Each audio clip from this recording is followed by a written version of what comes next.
Hey everybody! I finally decided to make my first video. So I've gotten a lot of encouraging texts and phone calls and DMs and messages from a lot of you guys that after I posted my video on I'm going to start this, I didn't know how well it was going to be received, but I got a lot of positive feedback. So I'm just going to go with this and see how it works. If it crashes and burns, that's okay with me. I don't care. This is just an informative session of the day, although it won't be daily, so don't expect that. But I wanted to start off by saying thank you so much to those of you that reached out to me and really encouraged me to go on with this. So this is my first one. As you can tell, I didn't dress up for this. My shirt's wrinkled. I don't have any makeup on, so I haven't washed my hair in a while. This is not for publicity. See, if it was, I would restart, but I'm not going to because I don't care. So I even took some notes so that I can stay on track because I have a tendency to get off on tangents. If you know me at all, you know that's me. So, introduction, why am I doing this? Well, I think that some of the things that we go through in life, whether we are in the same field of practice, if we do the same thing, if we're the same age, if we're the same race or culture or whatever, we can all really connect on certain things, and that is hardships. So a lot of the things I'm going to talk about are hardships that I've faced and how I got through them, and how, what did I use? What were the tools that I used in order to get through these things? Some of them will be really fun. Some of them will be more serious. So once I posted my first video on, okay guys, I'm going to start posting videos. I really didn't know how it was going to, how people were going to react, but people started really reaching out to me. So I appreciate those of you that encouraged me to pursue this little video session, whatever it's going to be. And I'll be honest, as soon as I posted the video, I immediately got very nervous and was like, nope, I'm not doing this. I had a big fear of failure, a fear of rejection, a fear of people having their opinions, because I don't really, if you know me also, you know that I don't really care about people's opinions. At least I thought I didn't. So I'm just learning a lot about myself through this whole process. And we will see how it goes, but I really don't care if this video helps one person or 1,000 people. I just want to, voice my opinion on a certain thing and a certain topic, and then also get y'all's feedback on it later on. So I am not good with technology, hence why I still haven't figured out exactly what route I'm going to take with this whole situation. So whether it's going to be a YouTube channel, a blog, something, I don't really know. But what I do know is that I do Instagram really well. So I'm just going to post this video on Instagram, and then we'll see how it goes from there. Like I said, I don't really have any expectations from this, but anyways, let's just get straight to it. So my first topic I want to speak on is my first day as a new OT at my first job. So whether or not you're an OT or a CODA or a PT or anyone in the healthcare field, it doesn't matter. You're going to have your first day at work. You're going to have that transition between college and real world, or high school and real world, or dropout and real world. Whatever your situation may be, you're going to have a first day somewhere. You're going to have things go a certain way that you thought they were going to, but they don't. That's what happened to me. My first day at work was horrific. I don't say that lightly. I'm not exaggerating. It was horrific. So what ended up happening was I got a job offer before graduation, I believe, back in December at some point. And I prayed about it, thought about it, talked about it with my fiance, with my family, with my friends, thought I made the right decision. I said, yep, I'll take it. Let's do it. So my first job offer was at a skilled nursing facility, which for those of you that don't know what that is, it's basically just a nursing home. We have long-term residents that live there, so like the nursing homes aspect of it. And then we have individuals that come in after a surgery or after a hospitalization. If they're not strong enough to go straight back home, then they come to us. We rehab them, we get them stronger, and then we send them home. So those are the two types of people, but most of them are elderly, so I would say like, over the age of 50 or so. So I've always seen myself working in a skilled nursing facility. I love older adults. I love our geriatric population. So I thought, okay, this is perfect. The building is right down the road from my apartment. It's 3 minutes away. I could literally walk to work, but I don't. So I thought, yes, this is perfect. This is what I need to do. So I took the job. They called me January 3rd and said, hey, so sorry about you, but our company is going bankrupt and someone else is taking over the building. So we're going to have to rescind that offer that we just gave you. So that was a shattering already because, I lived off student loans for 2.5 years whenever I was in college. Tez, my fiance, is paying for all of our finances, and it was just really, really stressful. I hadn't even taken my board exam yet, but I already had a job lined up, so it was just stress on stress on stress because I'm like, what am I going to do now? Like, everyone already knows that I have this job, I posted it, I was really excited about it, and now, boom, it's gone. So I got really freaked out, really stressed out in the middle of studying for boards, as if that isn't stressful enough. And so then I started reaching out to other people, where can I work now? What's my next option? Yada, yada, yada. So then fast forward, the company that ended up taking over the building that I was originally offered the job at calls me and they say, hey, we heard that you got the job as the OTR. We'd like to hire you. They offered me less money. I said, no. I said, you're going to have to offer me the same amount of money that they did, yada, yada, yada. At that point, I had already interviewed it for a couple of other places. It was a hot mess. But I was praying about it, of course, and, asking for a sign, like literally just wanted something written out in stone for me, but it wasn't that easy. So I was like, well, I have no idea if this is the right decision, but I'm going to take it because, again, same building, same people I was going to be working with originally, same place, all of that, just different company. So I thought, okay, we'll do it. So I said yes. I took my board exam February 1st. I found out I passed my exam the day before my birthday, February 7th, or maybe it was the 9th. Either way, really close to my birthday. Great birthday. Woohoo. They say, okay, can you start on Tuesday? Well, I just passed my boards on Friday, so I was like, well, yeah, I need money. I haven't worked in a while. Let's do this. So the whole process was a little bit weird anyways because they were very unorganized. And if you know me, I'm very organized, very. So that part stressed me out at the beginning anyways. But I said, you know what? Maybe this is what it's like in the real world, and I just don't know because I just got here. So I'm going to go with the flow. I don't go well with the flow. I'm going to just tell you that right now. So I'm going with the flow, whatever. I fill out all my paperwork, all that stuff, get hired on, I get to work. And I'm, super excited. My expectations were like up here because I love what I do. I love OT. I love patients. I love solving problems. I love making people's lives better. I love every single thing about my career. I love it. That was before I got into the real world, before I knew the reality of what actually goes on. I still love it, so don't think that I don't. I do. But I had this unrealistic expectation, I think. One of my friends said that to me, that we hold our profession to this, it's not even able to be met. So my expectations for OT was that it's going to be perfect. Well, okay, that was the first mistake. Stupid. There's nothing in this world that's perfect. So that was my fault at the beginning, was just setting my expectations too high. So I get to work.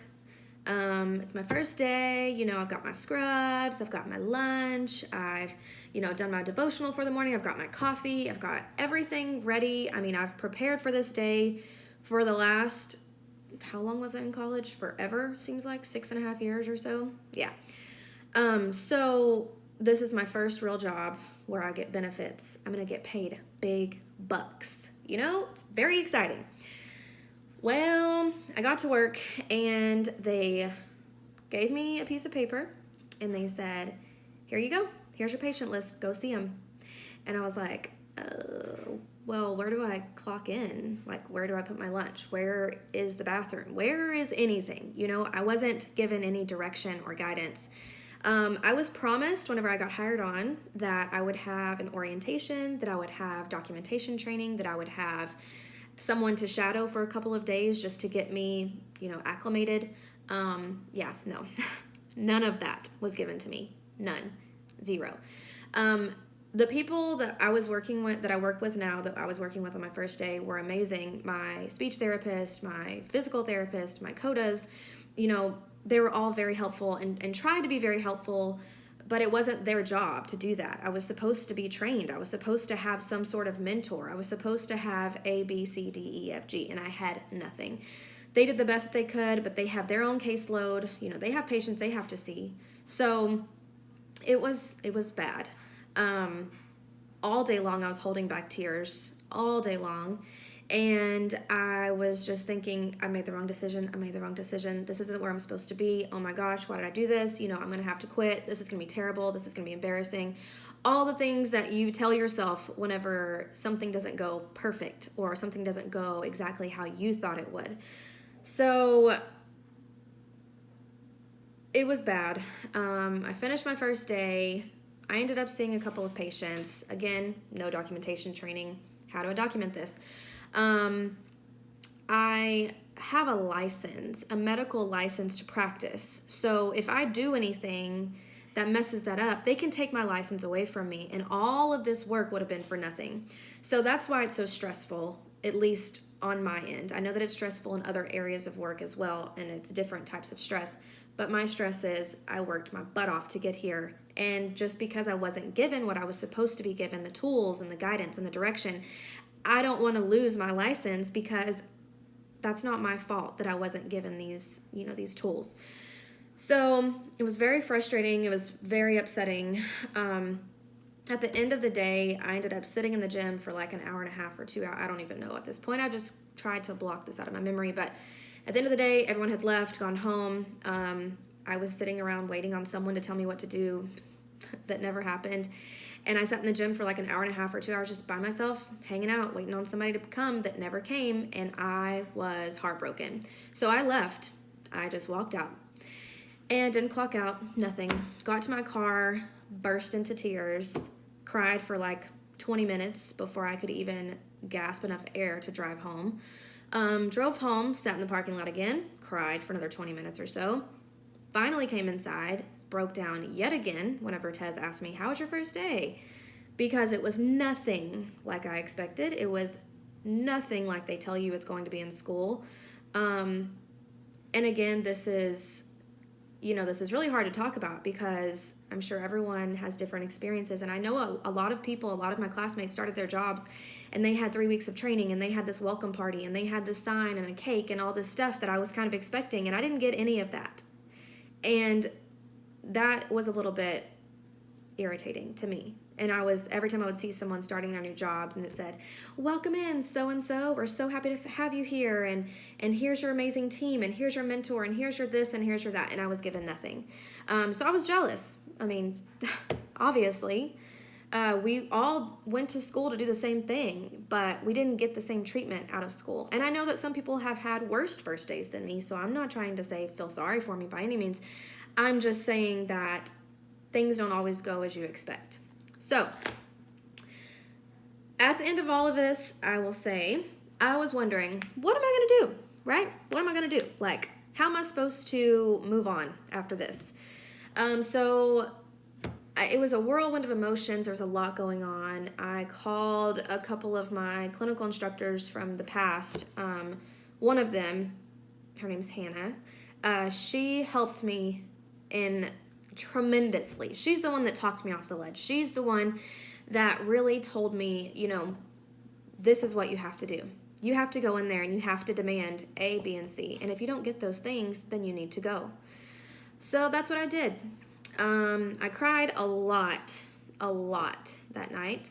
I called a couple of friends. I talked to Tez about it. I prayed about it. I cried some more and cried some more and cried some more because I did not want to go back to work. I did not.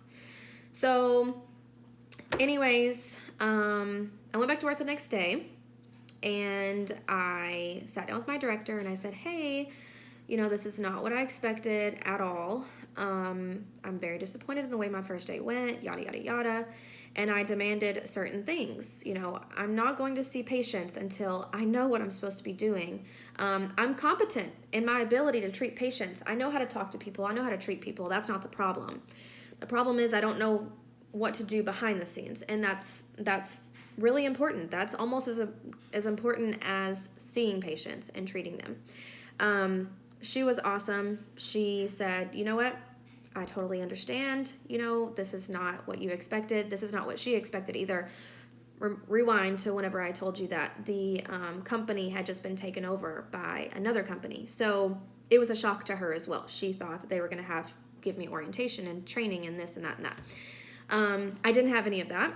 So it's no one's fault. It was just a really bad time. It was bad timing because a new company had just taken over. And then you have a new grad here that knows pretty much nothing about the real world of OT, coming in there expecting all these things and was not given any of those. So this video is not to blame anyone. My coworkers were, like I said, they were awesome. They tried their best to help me. But it was just a really bad situation for everyone involved. So anyways, day 2, I go back to work. My director's like, I totally get it. I understand. She went to our administrator and was like, look, I'm going to have to sit down with Amber and show her how to do some stuff. And he fought back and was like, no, we're wasting money. We're da-da-da-da. She went to school for so many years. She should know how to do this. And my director was like, nope, that's not how it works. Like, they don't teach you everything in school. So anyways, she fought for that time with me. She got that time with me. She sat down, walked me through everything. I think everyone at work could tell that I was lost and misguided and fighting back tears all day long. So everyone was very, very helpful at work. They did the best they could, but I am the only OT. So imagine going into work and having no one to shadow, no one to monitor their performance because you are the gold standard. You are that person. So I'm that person now. It was like, well, I can't bounce ideas off of people. I'm the person. I don't have colleagues that do the same thing as me. So a little bit stressful, a little bit overwhelming, felt a lot of responsibility. So it was rough. But I will say there are pros and cons to the whole situation. I think after the first couple of days, it was still rough. I'm going to tell you that. I didn't get comfortable really until about 2 months in, and yesterday marked 4 months out of working here. So I would say about 2 months ago, maybe a month and a half ago, I finally started feeling comfortable. I think that I was second guessing myself. I was wondering, I was questioning God. Why would you give me these signs that I should be here whenever I obviously shouldn't be here? I was jealous. I was frustrated. I was upset. I was every negative feeling that you can think. I even think that I got into a depression, not a severe depression, need medications, that kind of depression, but just getting home from work, crying. I don't want to work out. I don't want to do anything. I don't want to do anything that brings me joy. I just want to feel sorry for myself because, and that's what I did. I just felt sorry for myself. Tez was, I don't even know why he's still engaged to me, to be honest, because he put up with me through all this. And, I didn't know what to do for a long time. Every Friday, I would get off work and be so relieved that I was done. But then on Saturday morning, I'd wake up and cry because I had to go back to work on Monday. And it was Saturday. Same thing on Sunday night, I would go into this depression, like, oh my gosh, I have to go back. I just don't know what I'm doing. I don't feel comfortable with this. It was bad. And then seeing on top of that, all of my other classmates that had really great experiences, that loved their job, and, it was heartbreaking. So I say all of that to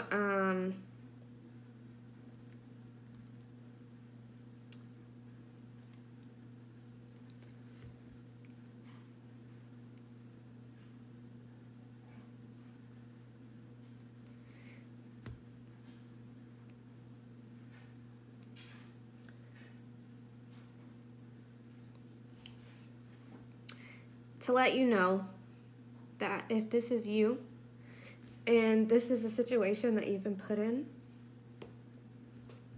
you'll get through it. Because I'm okay now. I'm comfortable now. I know what I'm doing, and I love my job. I do. I've done some really awesome stuff. I've done some really, really awesome stuff in my building because I didn't have a choice. I'm the only OT. I'm the only person that does what I do. It was stressful, and it was horrible, and it was heartbreaking, but guess what?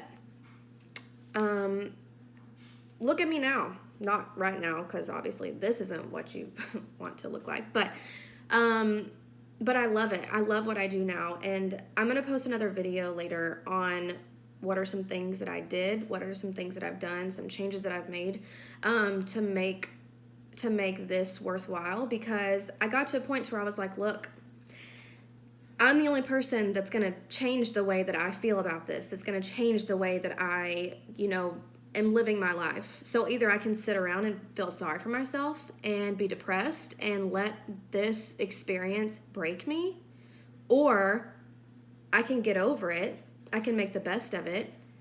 I can make a difference, because that's what I came here to do. That's the reason I got into this profession. My profession, I didn't do this to just have everything handed to me and for whatever reason I thought it was going to be easy and perfect, and it wasn't. It was the complete opposite of that. It was hard and it was imperfect, and I look back on my first day now, and if you would have told me that I would be feeling this way, positive and inspired and all of these things on my first day or my first week or my first month, I would have probably hit you in the face, because I didn't want to hear that. And I kind of had to take a step back and say, well, you know what? I'm here.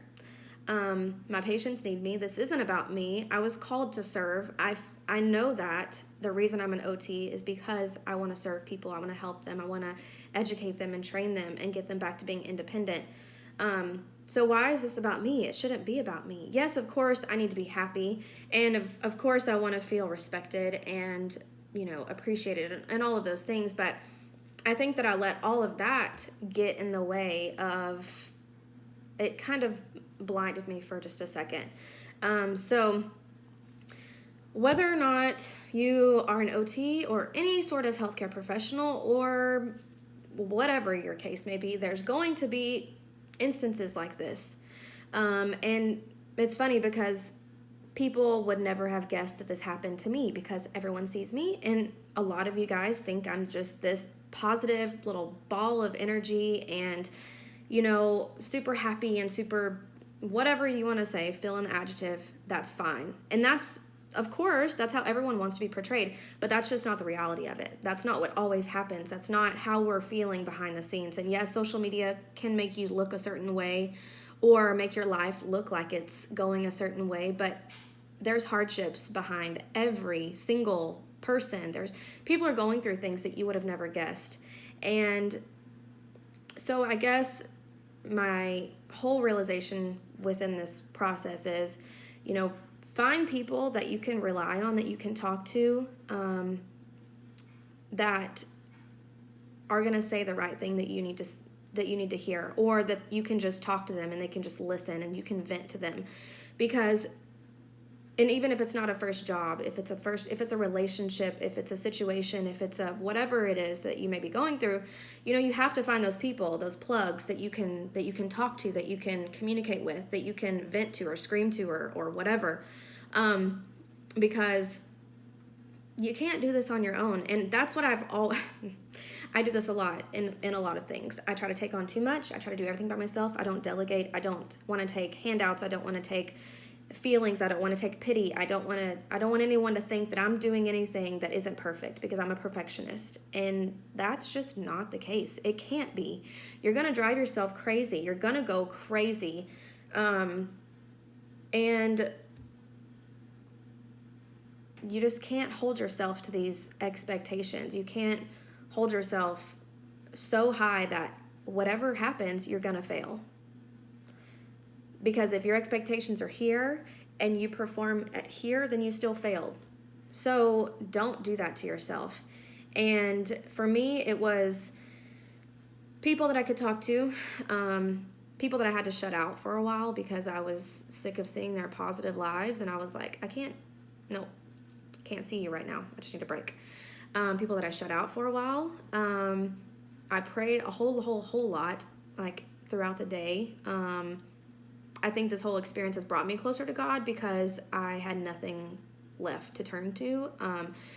Of course, my strength, 98% of it came from Tez because he's here with me 24/7, and I'm in Corpus now. I don't have any friends here. I've made a couple of friends since then, but at the beginning I had no one. My family is 6 hours away. My nearest friend is 2.5 hours away. I was alone. I felt trapped. I felt overwhelmed. I felt like I had a 1,000-pound boulder sitting on my shoulders because of the expectations that I had set that were unrealistic. So I don't even think that I've looked at my notes a single time. Yeah, I didn't even follow this whatsoever, but that's okay. I think I got my point across.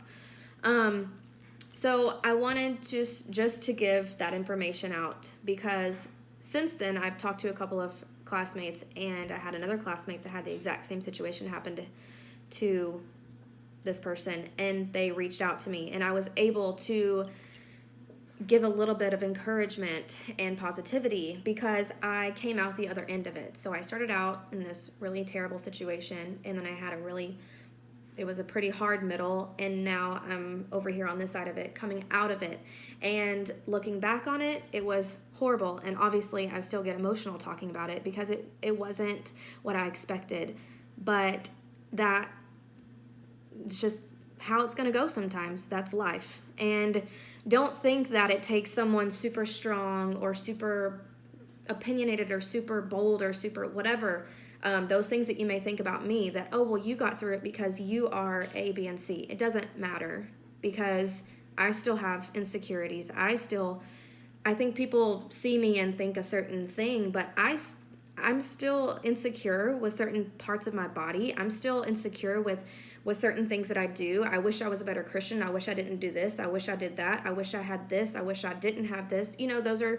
Every single person has those things. So just because you see a person and you go, well, they got through that because they're so strong and resilient. Yeah, but you are too, no matter how opinionated you are or how strong you may be mentally or physically or how emotionally damaged you are, or everyone has different qualities. And I think those are the qualities that it takes. You have to realize your strengths.